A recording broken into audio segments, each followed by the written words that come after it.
We're gonna be pushing the limits to see what this can do. Mirko is going to be flying over water, so like if something goes down, it's going to be a big problem. All right, so where are we, Josh? We are in Germany Yeah. at the Zeppelin hangar. Yeah, the legit Zeppelin hangar. We're out here with our friends from the Drone Champions League, and specifically right now we're about to go inside and we're gonna check out what will eventually become their manned racing drone. They do drone racing now, but eventually their long-term goal is to have manned drone racing, a drone that carries a man. So DCL hasn't named this yet, but if you have a cool idea for a name, leave it in the comments below. Now, most of the time we see these manned drones, they're not flying, they're just concepts. This is a real McCoy. This is capable of flying a person. We actually got the monocoque of the Formula One team of Toro Rosso. Okay. We basically built all the chassis around it. That's how the canopy evolved from 2019. This is all then carbon fiber and also battery compartment. In the front with a real firewall also.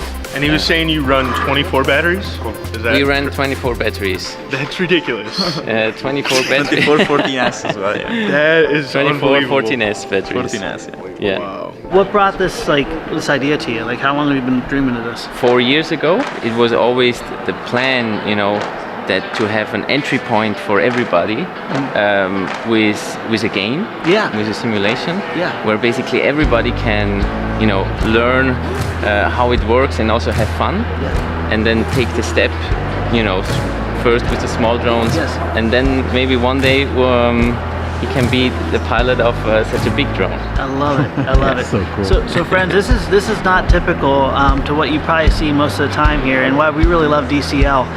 They really want everyone based on passion and talent to be able to get a foothold in this hobby. That's starting with getting first exposure through your video game, which is amazing. We've gotten to play it, and then from that point they get to go on and move to race quads, and then they can even dream bigger and do bigger, as I love to say, and go into man flight, which I honestly, if you would have told me a year ago that this was even possible, I see some sketchy things flying on the internet, but nothing like this. Yeah. I feel like I'm a little tiny person right now, you know? This is incredible. This is just like mind-blowing. We're gonna let these guys get to work. They're gonna get this thing set up, and we are actually gonna fly it here. And it's hilarious because they have this container office thing right here, and that's where we're gonna be for the first couple flights to make sure that it doesn't malfunction. It is a steel container, which is good in my opinion because I don't know, man, this thing doesn't even have the props on yet, and it's already intimidating. All right, so right now they are knocking off the safety guards here, and once they get that up, they'll be ready to fire it up and fly it. We leave the door open, yes, then can you hear the sound of the drone? So we have Mirko out the one window, got the safety crew, got the video It's up to crew, you. and then if you look through the window, there it is. Good. Everybody ready? Ready when you go. When do I start? Spin check. There it goes. Yeah. Wow. Okay, 3, 2, 1.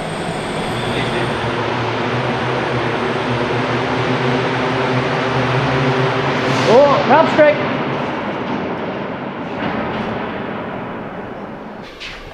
Yeah?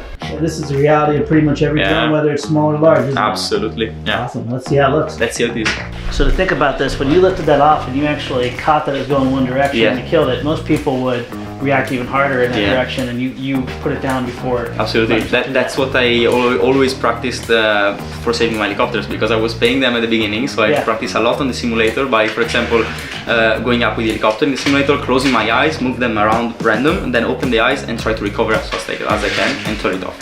So practicing this procedure, which also I recommend to everybody, then you can get faster and faster to recover drones and to save a lot of money as well. Well, you saved it. Okay, so that was insane. Intense. I have never heard anything like that, and then you compound it with this crazy facility we're in, and it was just like this resonating, it just vibrated your soul. We were in the container and you could still feel it in your chest. Yeah, but they're assessing it right now. They're gonna get it tuned, and then we're gonna try it again.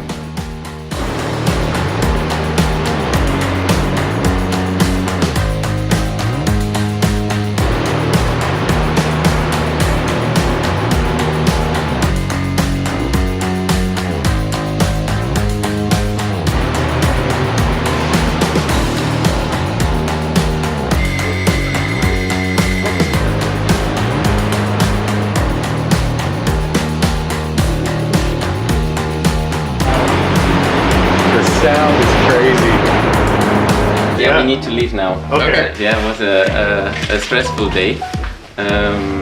But we found a mistake. Absolutely. Or two mistakes.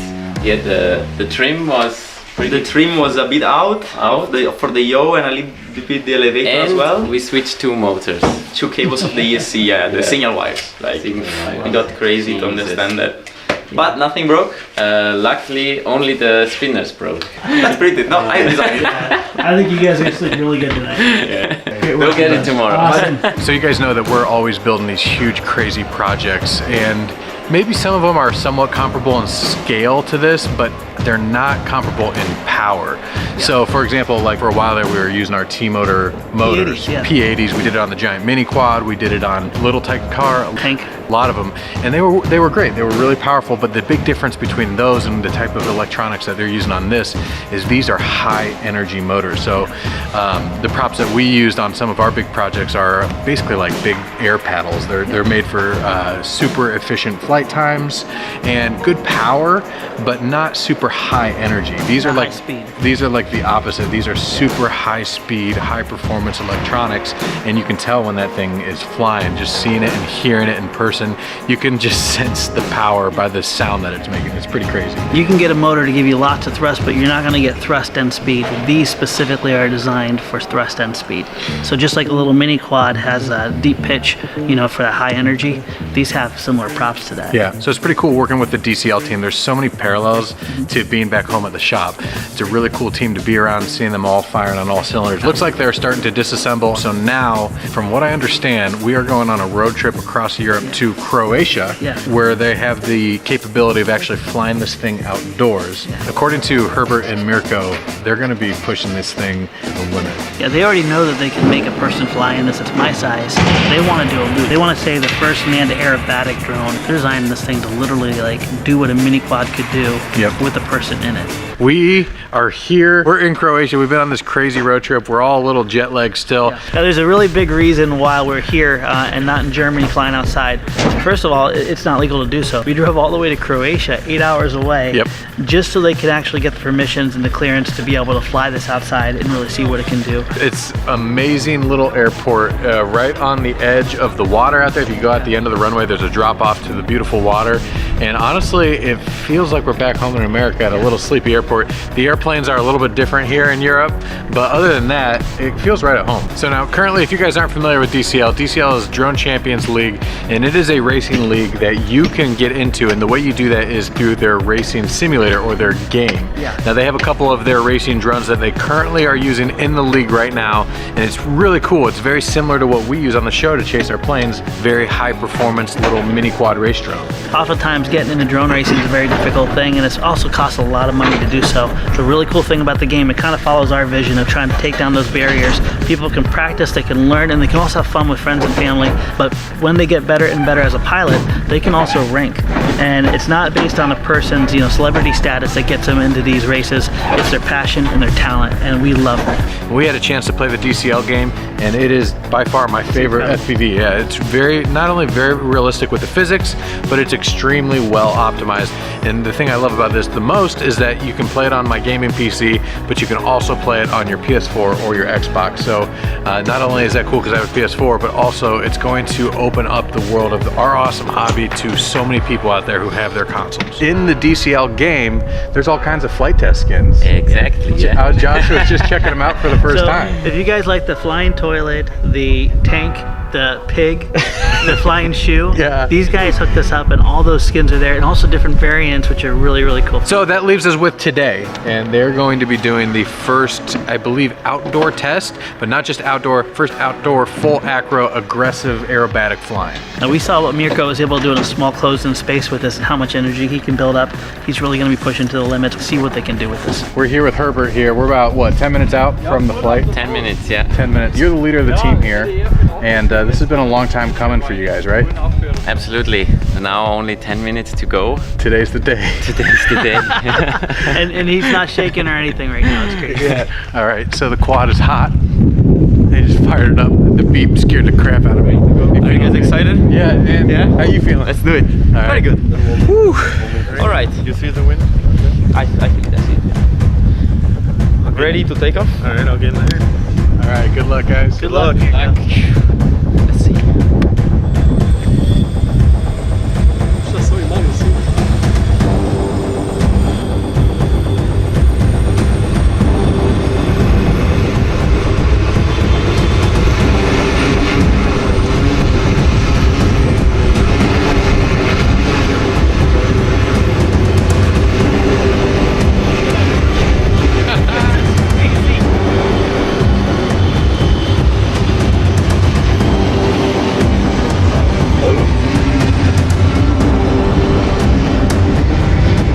Yeah, it's feeling a lot of wind.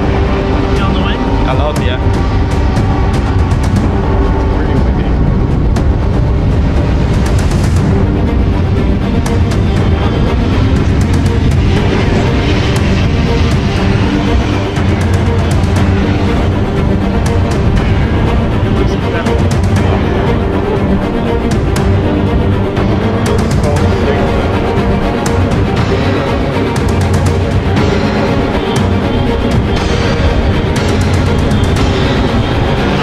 Yeah, the yaw is getting crazy.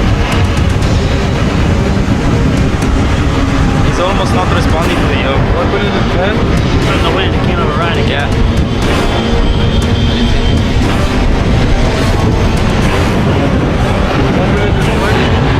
Yeah, the yaw is going by its own. I'm not doing it.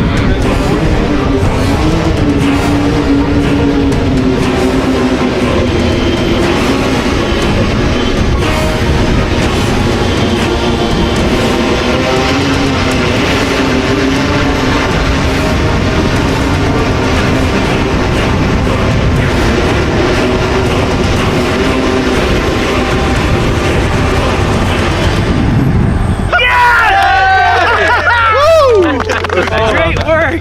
I could see it fighting it pretty hard. I was like full one side and was spinning in the other anyway. Yeah, I saw that. It's one of the tricky things with making airplane videos or aviation videos is that the wind, other than a little bit of noise in the microphone, it never really translates onto video, so you can't really tell. But not only is it a little bit windy, but it's specifically gusty. It's gusting to like 16 mile an hour or something like that, or a kilometer an hour. I don't even know how much it is, but it was doing good. And then when they got up to speed, it would kind of spin out and yaw a little bit. So what are your thoughts? What do you think is going on here? It's kind of funny because with multi-rotors and stuff, pitch and bank are directly controlled through power. So motors spool up and thrust directly moves them back and forth. But yaw is different. Yaw is actually using the torque from the motor. So if you have bitier props, you get a lot more torque effect, which means you get a lot more yaw. Flatter pitch is the inverse. These are bitier, but you know they got to spool up really high, and as those spool up, others are spooling down.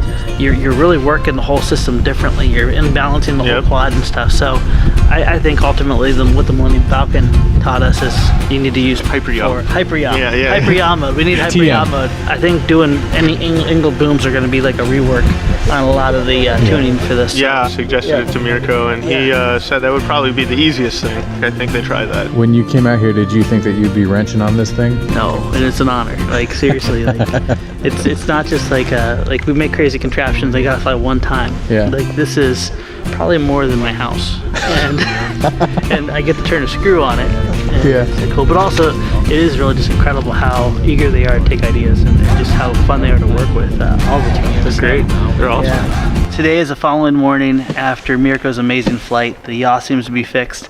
Now we're at this point, we're going to be pushing the limits to see what this can do. And by the way, if you guys wonder what it looks like when the dummy's not in here and an actual awesome human is, that's what it looks like.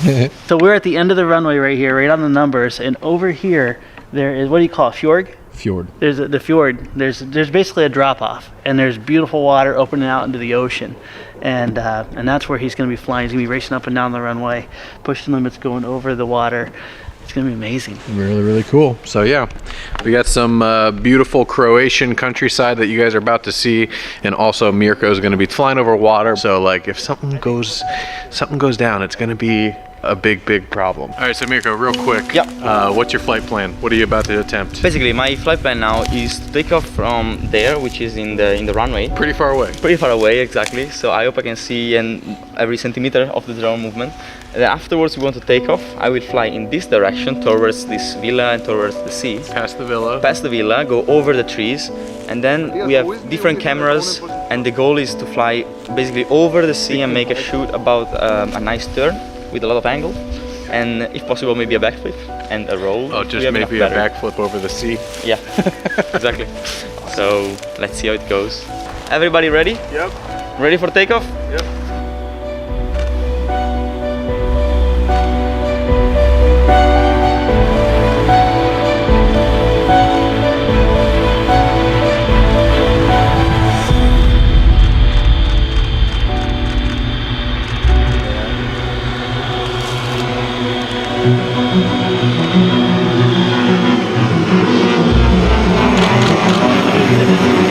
I go a bit higher for the backflip, guys.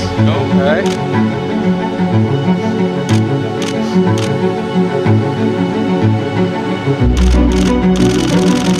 Yes! Amazing! 1 minute 20. Man, God. 1 minute 30. Nice.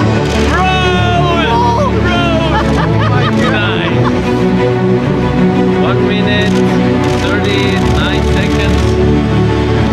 Oh my goodness. Look at that. Give me a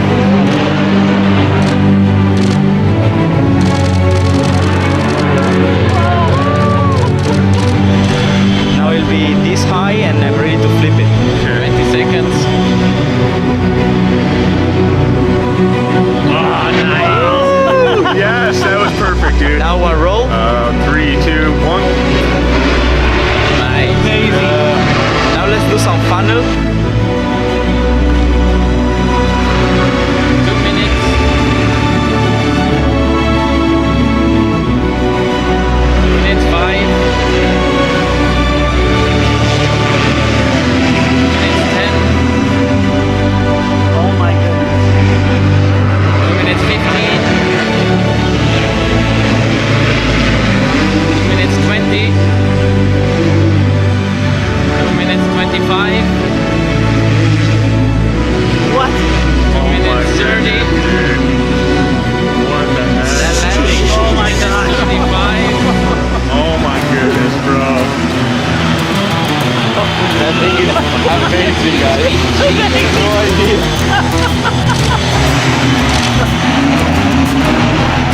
Get back.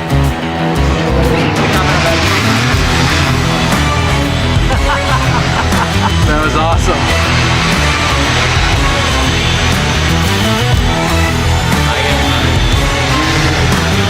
Yeah, I still see it. Yeah.